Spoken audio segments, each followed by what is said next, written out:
My name is Rich Juzwiak, and I'm a writer at Gawker. And I'm really honored to be on stage with Malin and Gustav. Thank you. That was a great performance. Thanks. You very much. First and foremost, I want to know what's up with the pom-pom. This is a tribute to my dear friend, my Swedish friend Minna, as she's also called Sunset. And she's dancing in Niki and the Dove. And she's also like one of the best choreographers in the world. So, you know, if you want, you know. So this is a tribute to her. And yeah, she introduced it to me like 1 year ago. Yeah, she's one of the dancers. Did you see her? She's invisible. She was here. Yeah. But, right. She was she's here via the pom-pom. Right? Yeah, exactly. Yeah. Sure. It's really, I've been listening to you. Oh, there she goes. I've been listening to you guys for about a year, but I've never seen you live, and it's really interesting to hear your music translate into a live context. Is it difficult at all to do that with music that's so electronically based? I think that, yes, I think it's difficult, and I think that we have slowly grown into a live act. You know, so we have been touring a lot, and we also try to get some, because we use quite a lot acoustic elements on the album also. We always hear that we are an electronic band, but we see it not as that actually, because we have a lot of acoustic things going on there. And when we play live, we surround us with these beautiful musicians, Ian and Magnus, who do the magic. So you have to be... Some of your president has said something wise about you have to be surrounded by the wise guys. I think so. You have to be, you know, beautiful musicians that play with us. Thank you. And I liked how the set was kind of Niki and the Dove in a nutshell. You had 2 nature songs, 2 music songs, and then a love song, which is kind of the breadth of your subject matter, I would say. that's interesting. Yeah. Maybe. I haven't thought about it that way, but maybe. So you guys got together in 2010. What precipitated that? How did you guys meet? Yeah, we known each other for a long time. We were been friends for a long time, and we met in Gothenburg. I lived there for 5 years, and we hang out we were a big group of people playing around and did different music projects together. But in 2010, we made a decision of sitting down and writing music in a more serious way, and that's what we did. And I read that you both come from theater backgrounds. Is that true? Yes, a bit. It's kind of yeah, that's true. It's kind of key to your aesthetic. It's a very intense thing that you've got going on in general, I think. Well, yeah, but I don't know if what came first. Maybe that's why I was into theater for a while. And interesting. So maybe, yeah.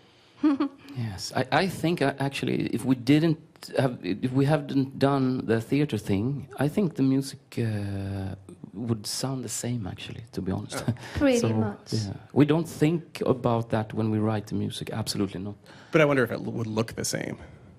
It would definitely look the same. So in addition to my questions, we have some fan-submitted questions that I'm going to intersperse. And the first one comes from Victor Manuel. And he says, why the name Niki and the Dove? Is it because of the lyrics just like the white-winged dove of Stevie Nicks, Edge of 17? By the way, I love your music so much. Greetings from Peru. Thank you so much. That's amazing. Yes, the shall name. Yeah. Yes. You know what? The name is a secret. Oh.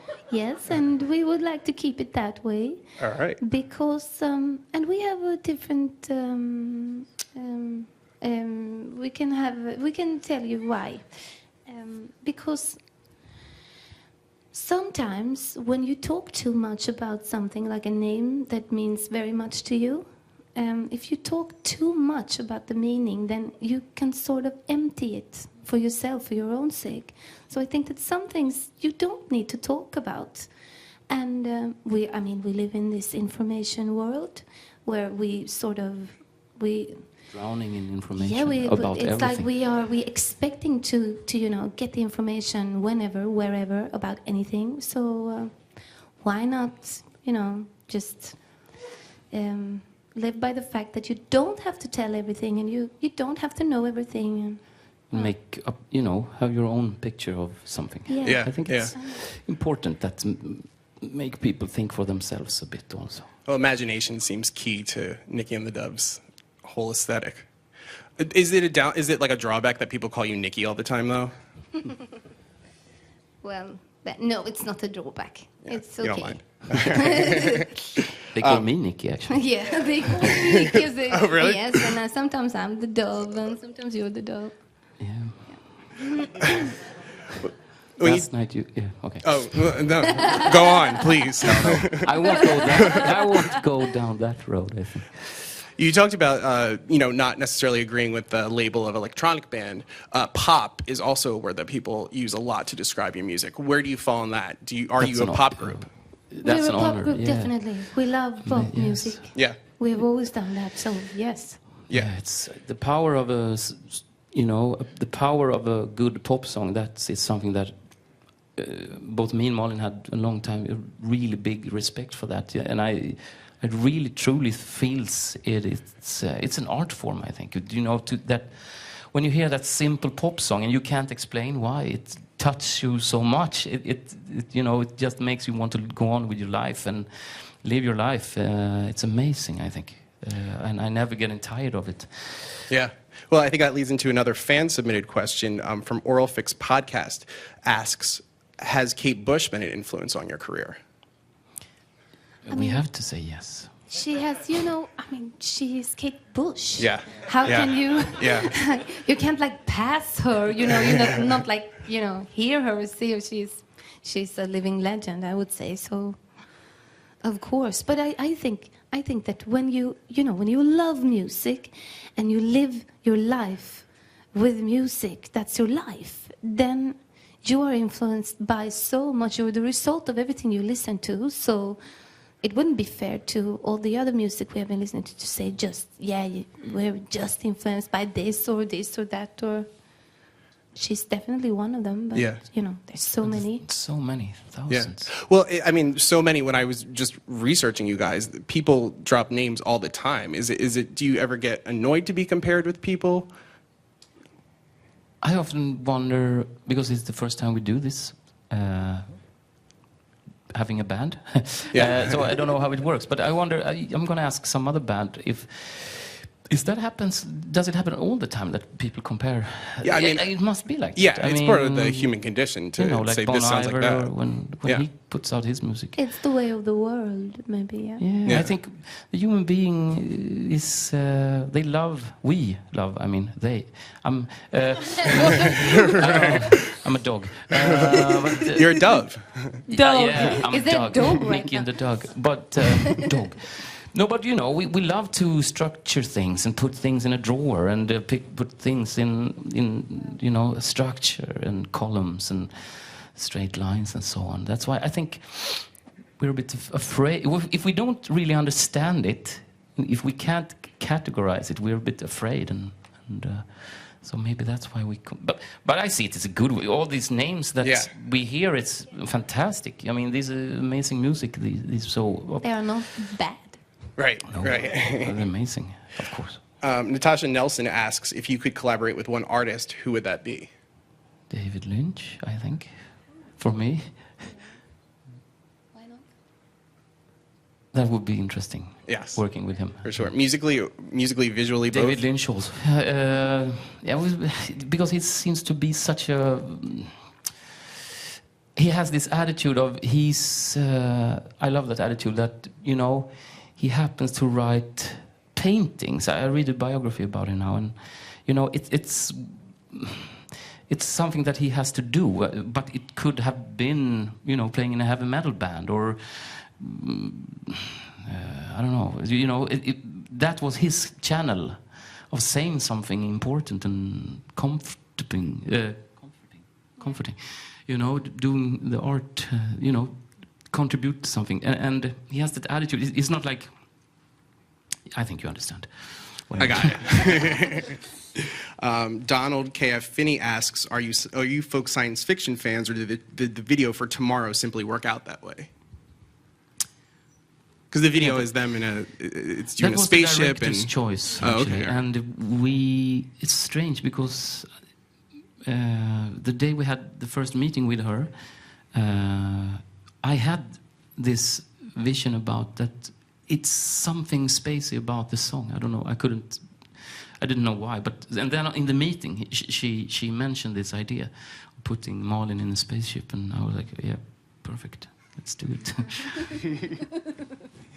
It's really interesting to me lyrically how you will come back to certain themes or imagery even. It's almost like you're creating your own mythology. There are eagles and trees in both Mother Protect and the Fox. Deep sleep is mentioned in both DJ Ease My Mind and Tomorrow. Is this a conscious decision? Are you creating your own mythology? You're good. You're a really good journalist. I've been studying. He's really good. You've done your homework. I really have. I like the way that you say that you're saying that we are creating some like a Niki world, like a world of our own. That sounds good. Yes, I think that there is certain themes that I have come back to on this record. I don't know if it's necessarily going to be like that if we do another, but yes, it's... You just said if we do another. Is there a chance that this is going to be the only Niki and the Dove album? These days you never know, but we would like to do another one. But Are you working on songs now? Yes. Yes. We're doing, whatever. We're doing a remix for clock opera, actually, at the moment. So that's what we're working on in the hotel room right now. And speaking of these things that you come back to, Winter Heart, it shows up twice in the lyrics. What is a winter heart? Well, I think that you have to. I mean, that can mean different things to different people, I guess. But just like the band name. Yeah, exact. I don't want to go so into specifics, but sure, I gotcha. Alex Phillips asks, do you strive to become one with nature and your music? Do we strive to become one with nature and your music? Because there is that heavy nature element. And I guess he's talking about the way that Björk talks about that sort of thing, how she's trying to match that up. But we don't want to do that, do we? I think that you have to, when you create something, you sort of, when you want to create a piece of something like we did, a piece of music, then you have to be free to sort of explore the certain themes, and you have to be free to explore, like for this example, go into what the symbols of the eagle and the lion and what that means and what that can mean to us and what we want it to mean in the song. But it necessarily don't have to be like those things with, like lay on our head and then we down in the nature thing, or that's what we take them and we use them to create something, but we don't have to be. It's not a bound.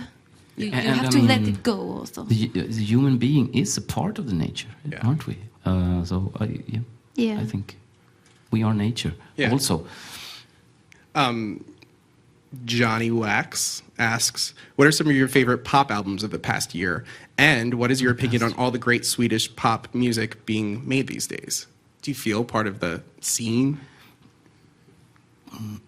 First question. We listen a lot to the recent year, you mean? This past year?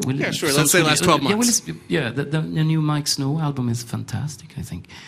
And Jai Paul is also... But he's not Swedish. No, any pop album. Okay. Any pop albums, and then we'll get to the Swedish question. Okay, all right. The Mike Snow. We listen to that. And Jai Paul, I would really like to say Jai Paul also. Jai Paul is... his 2 songs.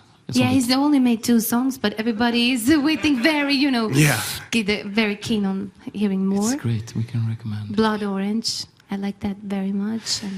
And the Lonely Deer album is amazing. And The Satisfaction is like one of the best albums. Your label mates on Sub Pop. Yeah, they are. Yeah. And then the Swedish question, do you feel part of this scene? Yes.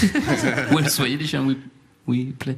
We are a Swedish band, so yeah, yes. But in Sweden, we don't talk that much about the music coming from Sweden. Actually, sometimes the king gives a prize to someone who made a good thing abroad. Actually, that's how we, notice that something good happened in Sweden. The king hands out the prize to someone. It's a little bit like that, ABBA that seemed to be a big thing, international. I've seen you compare. I've seen you compared to ABBA. Actually, that was one of the bands that was mentioned. I don't understand that. No, I don't really get that one either. It's amazing. But I mean, there has happened a lot in Swedish music since ABBA. I mean, we have a lot of Swedish bands. Yeah, it was a joke. Yeah. But ABBA, oh yeah. Yeah, it didn't make sense to me. I mean, just reading a lot of reviews exactly. last night didn't make a lot of sense to me, frankly. No. But they're nice. Music criticism. Bill Baker asks, what is your favorite part of the recording process? Are there any aspects you enjoy more than other? To be Good question. Yeah. Writing the music, I know that Malin also thinks this, that the most fun part of the whole thing, doing this, is writing the music. And producing the music is quite fun. Being in the studio is the best thing, I think. Absolutely. But I know that wasn't the question. It was the part particular of it. part, right. I think writing the song. Because when we write, we try to have, like an open mind. We don't sit at the piano necessarily and writing. Malin came up with a beat or a sound, or I have a synth thing going on, or we heard this melody somewhere, and you can always start from something very small, that little spark, and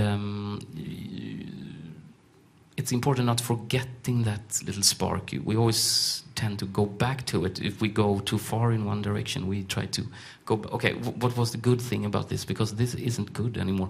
So we try to, go backwards and see what did we like in the beginning. And it could be, like for the drummer, it's all about the sound that it was born. That song was born through the synth sound. If we hadn't found it and programmed it, there would be no song. So the sounds are very connected to the song. The thing is that what's the best part? The best part of it, I think, is when you get that rush in your body, when you are writing something and when you feel that this is good, then it happens. And this has happened like all our lives, I think, because we have described the same feeling, and it's like a rush. And I think that everybody knows what I'm talking about. When that certain thing happens, when it's like, the blood is like it's running faster or something, I don't know, and the heart is beating faster, and that's I think that's the best part when that happens. Yeah, when you know that something is good. Sounds like a drug. Yeah, it's a drug. Yeah, it's yeah. You want to go back to that. Nick, yeah, now you're right. Well, that's all we have time for. And so thank you so much. Instinct is out this week in North America on Sub Pop, finally, digitally. It comes out in August. Physical. Yeah, physically. But that's great. A Finally. double vinyl. At long last. Double vinyl. Yeah, that's I'm right. very happy for that double vinyl. Thank you for that. But thank you guys for playing and also for talking. This was amazing. It's been great. Thank you. Thanks so much. Thank you. Thank you. Thank you for having us. Thank you. Thank you for listening.